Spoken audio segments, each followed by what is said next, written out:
আমি তাকে কিচ্ছু বলতে পারিনি, আমি চলে এসেছি, আমি আসি। আল্লাহ যেটা করবেন সেটাকে মেনে নিতে হবে, মেনে নেওয়া হচ্ছে আর কোনো উপায় নাই। আল্লাহ যাকে পছন্দ করে তাকেই নিয়ে নেয়। রাফি আমার একমাত্র নাতি, সে এইভাবে চলে যাবে। গত শুক্রবারই সে এখানে বগুড়ায় এসেছিল। আমার ভাই, ছোট ভাই যে মারা গেছে, তার দোয়া খায়ের ব্যবস্থা ছিল, সেখানে তারা এসেছিল, এসে কথা বলে গেছে, দেখা হয়েছে তো সেদিন।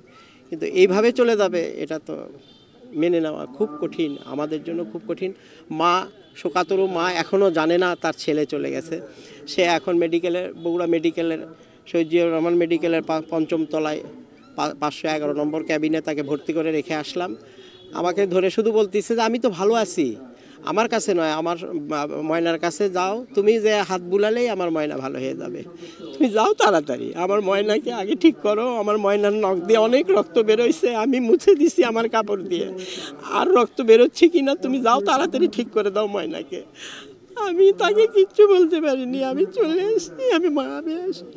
ওরা আমাকে দায়িত্ব দিছে ওই মাকে, শোকাতুর মাকে এই সংবাদ জানানোর জন্য, এবং মাকে দেখানোর দায়িত্ব দিছে। আমি কিভাবে পালন করবো, আল্লাহ, আমার আল্লাহ জানে। আমি আল্লাহর কাছে কামনা করি আমাদের সাক্ষাতে এরকম চলে যাওয়াটা যে কত বেদনা, কত হৃদয় বিদারক, যারা হারাইছে তারা ছাড়া কেউ বুঝতে পারবে না। রাফির মৃত্যুতে আমরা সবাই খুব শোকাহত। আমরা আসলে কেউ কল্পনা করতে পারিনি যে এরকম একটা ঘটনা হবে। মানে এই ভূমিকম্প তো একই, মানে খুব শোকের ঘটনা। আর রাফির মৃত্যু হচ্ছে কি, এটাকে মানে আমরা এখনো এই শোক কাটিয়ে উঠতে পারিনি আর কি।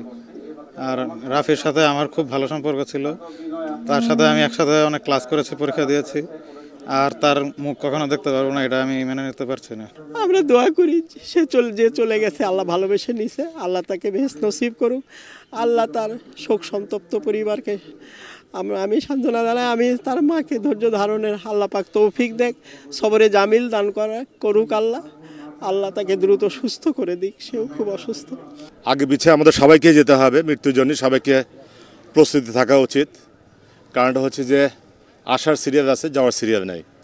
আমার সন্তান গেছে, আল্লাহর কাছে হচ্ছে শুকরিয়া আদায় করি, আল্লাহ যেন ওকে জান্নাতবাসী করে। কারণ হচ্ছে যে আল্লাহ যেটা করবেন সেটাকে মেনে নিতে হবে, মেনে নেওয়া হচ্ছে আর কোনো উপায় নাই। আল্লাহ যাকে পছন্দ করে তাকেই নিয়ে নেয়।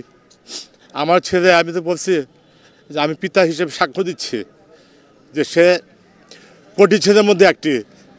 তার আচার ব্যবহার, কথাবার্তা, চালচলন এই যুগের ছেলের মধ্যে এরকম থাকে না। এরকম একটি ছেলে ছিল, কোটি ছেলের মধ্যে থেকে বাছা করে নেওয়া যাবে। আমার হাইট যেমন হচ্ছে 5 ফিট 10, ওর ছিল 6 ফিট 1-2 ইঞ্চি, এরকম হাইট ছিল। ডাবল ধামাকা অফার, ওয়ালটন ট্যাবলেট পাওয়া যাচ্ছে নতুন ছাড়কৃত মূল্যে। রাফিরা এক ভাই এক বোন। ও রাফি, ওর বোন আর ওর মা, 3 জনে বংশের থাকতো, সলিমের ওখানে পড়াশোনা করতো।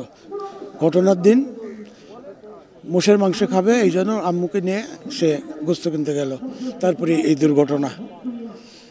তার বাবা বাঞ্ছারামপুর সরকারি কারিগরি স্কুল অ্যান্ড কলেজের প্রিন্সিপাল। সে, তার বাবা একটা অনুষ্ঠানে তাদের এক আত্মীয়ের মৃত্যুতে আসছিল। রাফির বড় বাবা আমার ভাড়া হয়। আমরা ছোটোবেলা থেকে দেখছি রাফিকে, খুব শান্ত ছেলে। আল্লাহ তাকে এইভাবে নিয়ে যাবে দুনিয়া থেকে, কল্পনা করা যায়নি। আমরা সবাই তার জন্য দোয়া করি। আমাদের প্রায় হচ্ছে 1.5 বছর হয়ে গেছে একসাথে পড়তেছি, এবং 1 মাস আগেও আমি ওর সাথে একই বেঞ্চে বসে পরীক্ষা দিচ্ছি। ও মানুষ হিসাবে কোনোদিন কারোর সাথে উঁচু করে কথা বলে নাই, মানে কারোর সাথে দুর্ব্যবহার করছে এমন আমরা কল্পনা করতে পারি না। তো কালকে যখন ভূমিকম্প হলো, আমি হচ্ছে হল থেকে বেরোইছি, আমার যাত্রাবাড়িতে বাসা আছে, ওইখানে বাসায় যাব। ওই টাইমে হচ্ছে 3 নম্বর গেটে দেখি সবাই ছোটাছুটি করতেছে। আমি মোবাইল চেক করিনি, কারণ বলতে পারি না। তো একজনকে জিজ্ঞেস করলাম যে মানে কী হয়েছে, সবাই এরকম দৌড়াদৌড়ি করতেছে কেন? তখন বললো যে আমাদের মানে ব্যাচমেট নাকি স্পট ডেট। তখন হচ্ছে আমি দৌড়ে ইমার্জেন্সির সামনে গেলাম, গিয়ে দেখি যে রাফি, যার সাথে আমি কয়েকদিন আগেও কথা বলছি। এরপর আমি হলে যাইনি দীর্ঘদিন, কয়েকদিন, এরকম দেখা হয়নি। মানে এটা শোনার পর মানে কী বলবো, মানে এক মুহূর্তে স্তব্ধ হয়ে গেছে পুরোপুরি। গত শুক্রবারই আসছিল, আমার চাচা শ্বশুর মারা গেছে, সেটাতে আসছিল। এবং ওর নানা হচ্ছে আপন নানা যেটা, সে স্ট্রোক করছে, ছোটো ছোটো দুটো স্ট্রোক করছে, তার চিকিৎসা সাজেশন দিয়ে গেছে, আবার আসবে কথাও দিয়ে গেছে।